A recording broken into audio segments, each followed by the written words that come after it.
Kamusta mga ate, kuya, beshi? Si Chari po ito mula sa The Sun, Moon, Stars, PH Tarot. Ipapaalam ko lang po na ito po ay isang general read o pangkahalatang pagbabasa at maaring hindi lahat ay magtugma sa inyong sitwasyon. I-check din nyo ang inyong Moon, Rising at Venus sign. Baka doon mas tumugma ang read para sa inyo. At kung ang mensahe ay tama sa inyo, paki-like lang po at mag-subscribe kung hindi pa ninyo ito ginagawa. Okay, mag-umpisa na po tayo.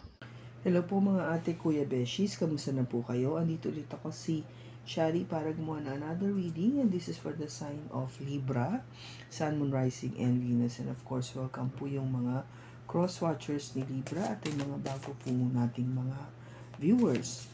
Tingnan po natin ngayon kung anong mensahe para sa iyo, Libra. Pero bago ang lahat, gusto ko po kayong batiin ng maligayang Pasko at para po sa inyo at sa inyong mahal sa buhay. Ngayon, tingnan po natin na kung ano yung makikita po natin message. We have, soulmate. Picture. Shock. Okay. Libra. This is something to do sa iyong soulmate. Yung talagang masasabi mo na meron kayong soul connection or ito yung person na magiging alam mo ka-partner mo for life. And it is really looking back or missing that person. Kasi with the picture, maybe you are trying to find, no, maybe this soulmate must be somebody na definitely from your past, no? Na somehow I think may kilala mo na siya, or possible na baka hindi pa kayo nag-meet ngayon, pero once nakita kayo, merong tinatawag nating soul recognition. Nakikilala mo siya somehow. Maybe because nga this person is somebody from your past life. And pictures would, bring you back to those memories. But it is something na hindi mo ina-expect. Something very surprising na biglang nagbago, something like that, na kaya para bang wow, ano to? Tingnan natin kung ano yung message na makukuha natin sa tarot. Okay? We have a jumping card, the Three of Cups, the Queen of Cups, message para kay ako.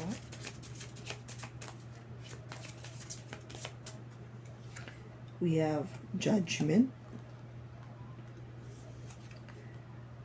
the Nine of Swords, and the Moon. Bottom niya is the Knight of Swords. Okay, Libra. So, this person or this event o itong situation na to would happen very fast. Mangyayari to biglaan, unexpected. Kaya meron tayong shock. Hindi mo to inaasahan. Hindi talagang this will surprise you na nangyari ito sa'yo. And it has something to do with a relationship. Or it could be your marriage, no? If you are married. Take it as it resonates, Libra. So definitely it has something to do with a partnership. Kasi we have soulmate. And this is all about your lover. So this is dealing with this is your card actually, Libra, Justice. And the lovers is a Gemini energy. Knight of Swords. Swords is all about yung energy nyo. Gemini, Libra, or another Gemini, another Libra, or Aquarius. Okay? So, yung matatanggap mo na mabilis or something unexpected, something to do with a partnership, which is your lover. Okay? Na parang with the Fool, this is energy come from an Aries, na biglaan, out of the blue, there will be a leap of faith. May biglang gagalaw, may biglang mangyayari, may biglang mag-a-approach sa'yo, no? Na hindi mo na-expect, hindi mo inaasahan, hindi mo to kilala,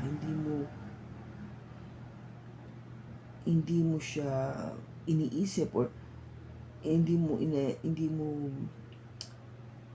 ina-expect na mangyayari, no? Kasi out of the blue, kasi yung energy ng Fool is something na mapusok, no? Gagalaw agad without thinking. It will just go and do exactly kung anong gusto niyang gawin. Walang takot. Okay? So your person might be just bigla ka nilang i-approach, kausapin ka, magpakilala, or it could be you feeling this way to another person. Now, yung first card mo dito is the Three of Cups. There might be, three people involved dito sa relationship na to. And it's difficult kasi kung may third party involved, magulo yan. Kaya, nagiging very, nagiging problematic yung relationship o yung pag-ibig. Kasi lalo na kung meron kang ka-share. And, of course, ang gusto mo is, come on, make that final decision. Sino ba sa aming dalawa ang gusto mo? Or ikaw, sino ba sa dalawa na to ang gusto mo? Again, take it as it resonates. Kasi, hindi ako makatulog. Hindi ko alam kung anong gagawin kong desisyon. Everything is so confusing. Magulo. Hindi ako alam mo yun, hindi ako matahimik. Isip ako ng isip. Kaya, ang nangyayari, you don't know. Kung ba you are facing something that is unknown, hindi mo alam. Ngayon ang nangyayari, hinaharap mo to. Isang bagay na hindi mo alam. You don't understand. Something that is not known to you or unclear. Okay? So, tingnan natin. Bakit andito yung Three of Cups? Bakit andito yung Three of Cups? You have the Ten of Wands, the Ten of Cups, and the Queen of Pentacles.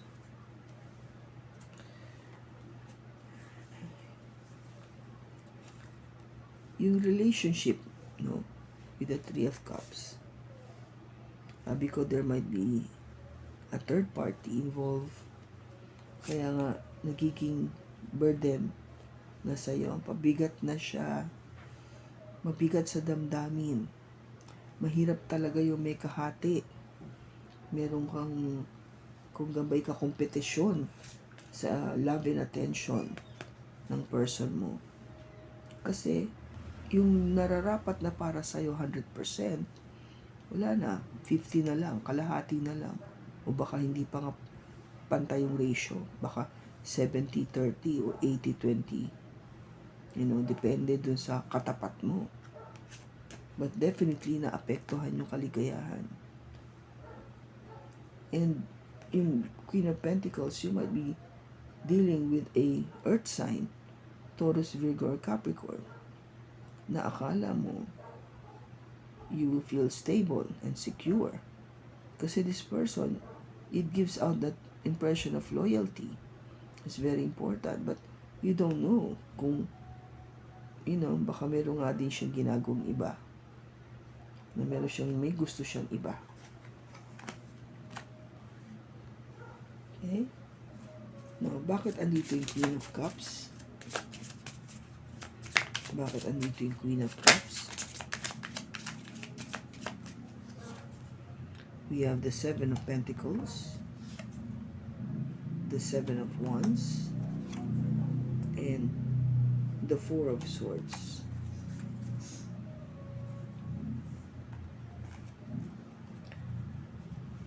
course, ang gusto mo ibalik yung pagmamahal, pero naapektuhan na to dahil nga sa nangyayaring sitwasyon.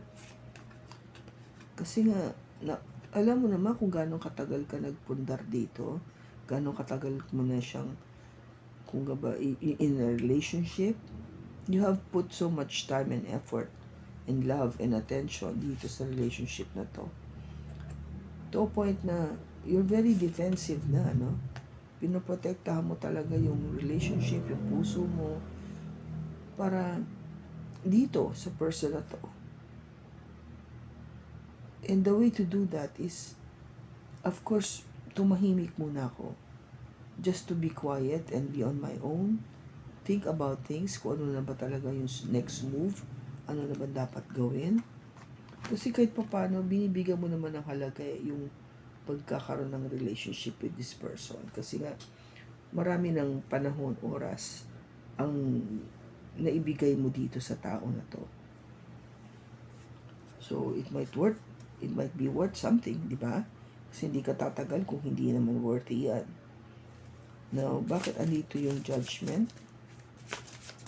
Bakit andito yung judgment? We have the Five of Cups, the Empress, and the Hangman.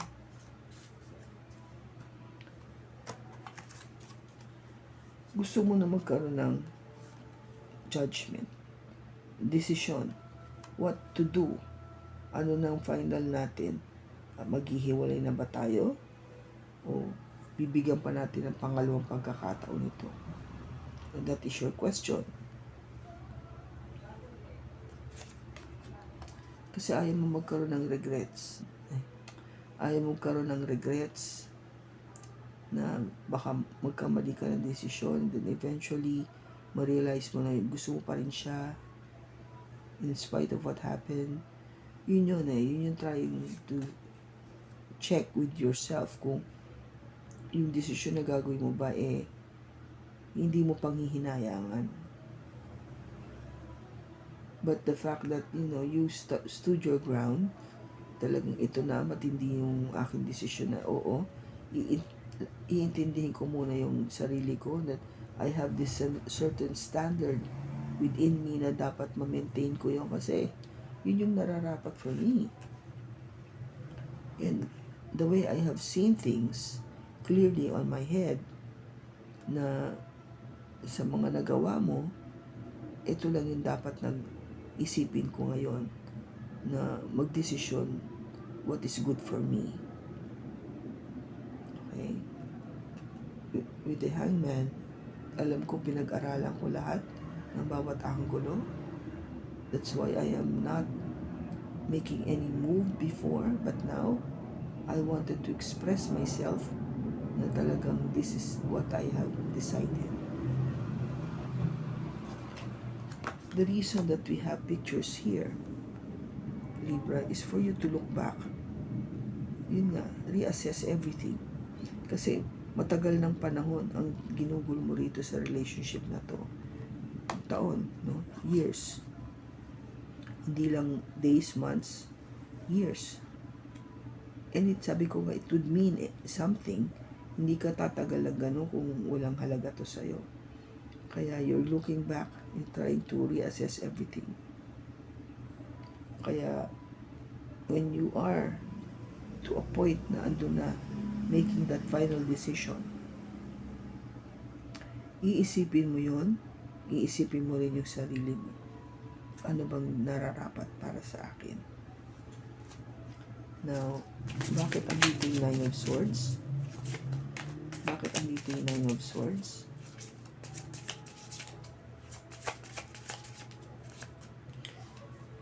We have the Hierophant, the Ace of Pentacles, ito malon, the Seven of Swords.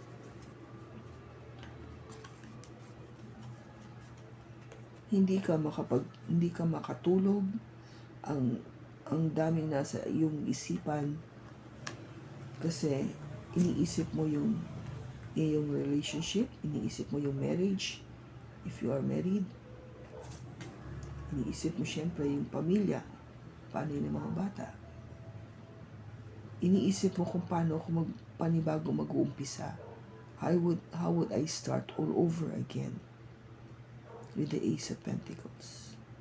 Paano ko ulit mag-uumpisa na from the ground up? Syempre kung maghihiwalay kami, maapektuhan ng mga bata, paano na yung pera, paano yung property, paano lahat. Lalo na kung hindi ako nag-work. Kasi siya yung nag-work.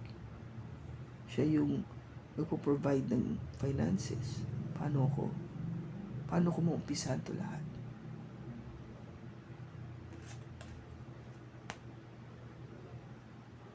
Ayun yung iniisip-isip mo sa yung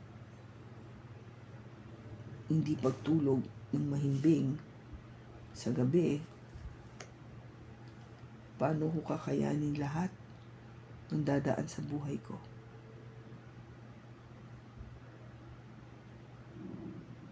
Being by myself, kaya ko ba to? Am I that strong enough to handle everything? Including all yung mga lies, cheating, all the bad things that would come across my life. Kaya ko ba? Now with the moon, bakit andito? Bakit andito yung moon? The Chariot, the Three of Swords, and the Four of Pentacles. Kasi nga hindi ko alam kung ano mangyayari sa future ko. I don't know. I still don't know. Everything is still unclear. But I want to move forward. Gusto ko nang gusto ko nang sumugod gusto kong merong paggalaw. Kasi sobra ako nasaktan. Sobra ako nasaktan dito sa third party na to. Sa ginawa niya sa akin na paglilihim, pagsisikreto, pagtatago, masakit. Pagsisinungaling, masakit. Kaya, the fact na kung maghihiwalay kami, kailangan maging matalino ko pagdating sa kaperahan, sa kabuhayan. Matuto na ako magtipid kasi marami pa akong aayusin sa buhay ko. Okay? There's Four of Pentacles. You are thinking of what? Should I hold on? Mag-hold on ba ako dito sa relationship na to? Because of financial reasons? Kahit alam ko nasaktan ako? O just, for practical reasons, for me to move forward is, kahit nasaktan ako, mag-hold on ako sa relationship na to because I don't have money. I don't have the luxury of being by my own. Diba? Or take care of my child or my children. Nung wala siya kasi kung siya yung nagpo-provide ng finances, diba? Kailangan ko yung tulong pa rin niya.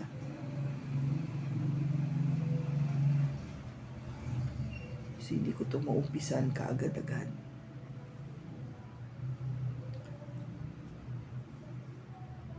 Kaya, kung gaba, I think you are something na talagang you are put in a position na pinag-iisipan mo mabuti kung ano yung next move. What should I do? I want to move forward. Nasaktan naman kasi ako talaga. I know it is the right thing to do, but can I do it? Kaya ko ba? That is the question.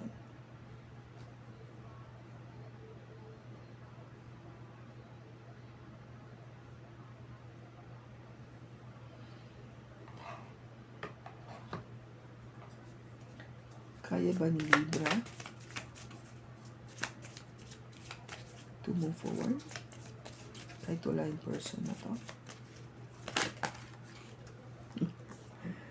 Yes. With the King of Cups, yes. Love yourself. Mahalin mo sarili mo, Libra. It will come.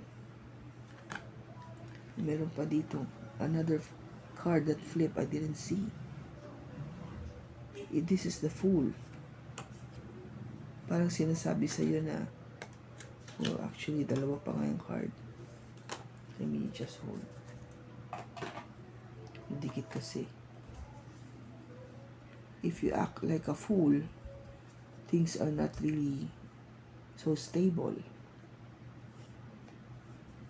But if you try to parang kill everything, kalimutan mo na lang yun. Of course not. Hindi mo kakayanin.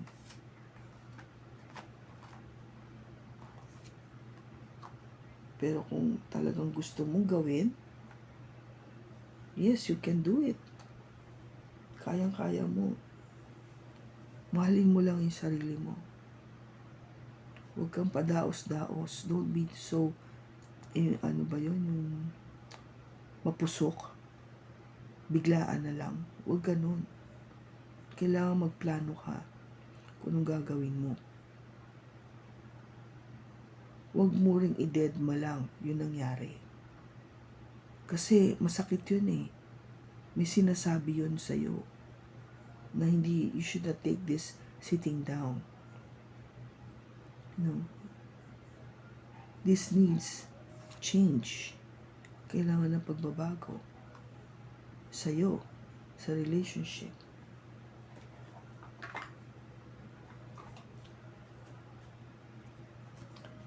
Kailan yung